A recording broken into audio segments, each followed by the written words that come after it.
everybody. I just wanted to give you guys a quick update about how this past week, my third week at UCONN went. Stay tuned and I'll give you the rundown.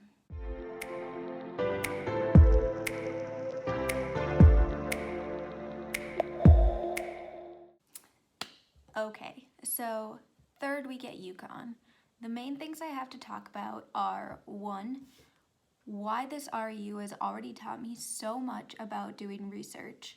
2, why I've had trouble up until this point of my RU. And 3, how it got resolved this week. So that's what we're talking about.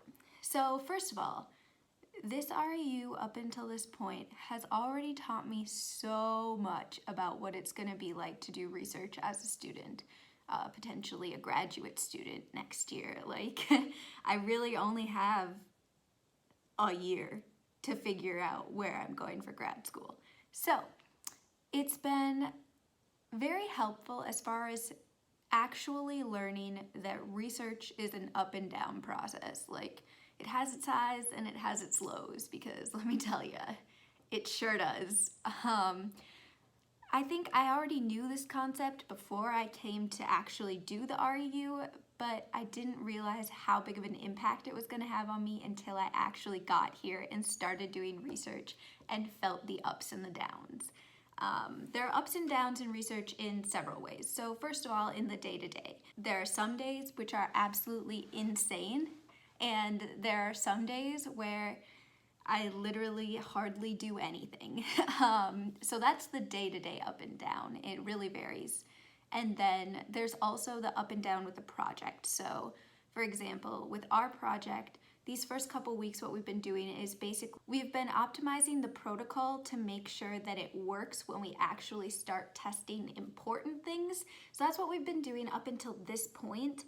But it was a very frustrating process to have results that you thought were good and you thought that they were right on par with what they should be, take them to your PI and have your PI be like, no, I want better. So then you do the experiment 8 times again, get the same results, bring it back to your PI and say, look, I got the same result again. And they say, still not good enough. So then you go back and you finally change that one thing that makes it work. And it's like, good Lord, it finally happened. So that's what these last few weeks have been like. So when I put out my homesick video, I was really homesick and things weren't going well in lab just because the experiment wasn't working, because experiments don't work. But before I came here, had never really experienced that to this extent. I've had like one experiment not work, but then I go back and do it a second time and then it works. But I've never had like 4 or 5 attempts at an experiment not come out how they should, and then have to just keep plugging away. So that's the first thing that this REU has really taught me, and I'm glad it did, because I'm not discouraged about research still. Like, I still want to go to graduate school and I still want to do research, but it shows me just that I need to be mentally prepared for that, because I wasn't mentally prepared for it coming in, and yeah, you saw the breakdown that resulted. That's what this REU has taught me. An update on this week. So this week, number 3 in my 10-week stay here, was good. I learned a couple new techniques, which were good. So far my repertoire of techniques that I've learned here includes working in cell culture, which I feel very good about at this point. I feel like I understand all of the basics of preventing contamination in cells, and I feel like I know how to manage myself under the hood, which, oh my gosh, I wish I would have videotaped myself like day 1 working under the hood versus now working under the hood. I would be like, that is way better. Like, it's way better now than it was. But so I've also learned, as far as technique, I've learned how to do an LDH assay with a machine, so I knew how to do an LDH assay before, but because of my school's technology, we don't have like one machine that does the assay for you and it spits out the results and is fabulous. Like, that's not a thing at my school. So I got here and they had a machine that just spits out like the results of 96 wells of samples. And I was like, where have you been all my life? I know how to do that now, which is amazing. I also this week learned how to do an RNA isolation. In the central dogma of biochemistry and biology and molecular biology, it goes DNA to RNA, then RNA to protein. RNA is a loose quantification of protein, which is why it can be helpful to do an RNA isolation.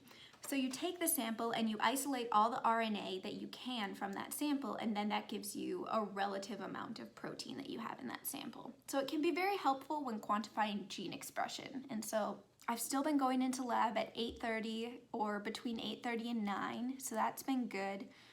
This week I had to sit through a 5-hour long information session about ethics. It was so long and drawn out that I was gone within the first hour.